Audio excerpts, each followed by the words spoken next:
nous sommes là pour vous informer que l'hôtel de ville de Kinshasa a refusé, par une lettre qui nous a été adressée malheureusement aujourd'hui, la veille du meeting programmé il y a près de 3 semaines, pour nous informer qu'il hôtel de ville qui se proposait de nous renvoyer au 24 juin, soit une semaine après, pour des motifs fallacieux qui soutiennent que bon voilà, il y a d'autres organisations qui ont demandé de tenir le meeting ou de tenir une manifestation au même endroit, à la même date et à la même heure.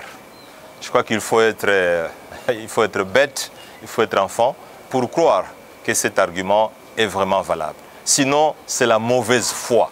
Encore une fois, nous l'avons dit et nous ne cesserons de le répéter, nous sommes dans une nouvelle forme de dictature. Une nouvelle forme de dictature où on impose ce qu'on veut à près de 100 millions d'habitants. Et ça, c'est regrettable pour un pouvoir qui se déclare être d'un état de droit. Comment une organisation, on peut même dire 4 partis politiques, demandent près de 3 semaines avant l'organisation d'un meeting et on vient répondre la veille en disant avant vous, c'est-à-dire on suppose 4 semaines avant, il y a une autre organisation qui avait demandé de tenir le meeting ou de tenir une manifestation au même endroit, mais qu'on n'a jamais répondu. Mais on vient seulement vous informer la veille pour dire qu'il y avait une autre demande. Ça, je crois que c'est fallacieux.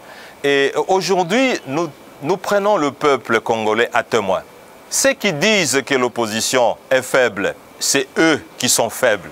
Parce qu'en réalité, s'ils n'avaient pas peur, ils n'allaient pas nous interdire de tenir ce meeting. Ce n'était pas une marche, ce n'était pas un sit-in, mais c'était uniquement un meeting pour informer la population que le pouvoir en place n'est plus à mesure de répondre aux préoccupations de la population congolaise.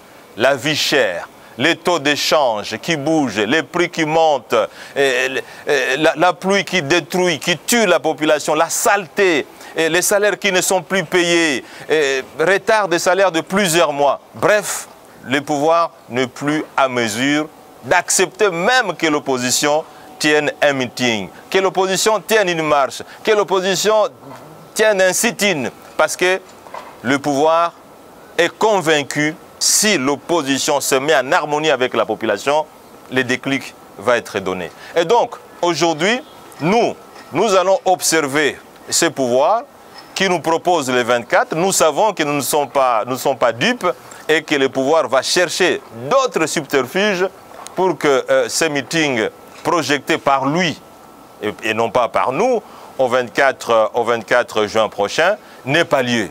Mais nous savons, et nous prenons le peuple à témoin, nous étions déjà prêts à tenir notre meeting pour demain.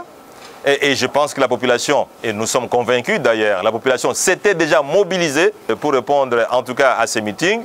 Nous en appelons à la population, en tout cas congolaise, qu'elle vienne, quoi qu'il en coûte, le 24 juin pour être présente afin de faire une démonstration de force en harmonie avec l'ensemble de la population congolaise pour dire que trop c'est trop à ces pouvoirs qui ne veut plus entendre la population parler et qui ne veut plus entendre la population protester.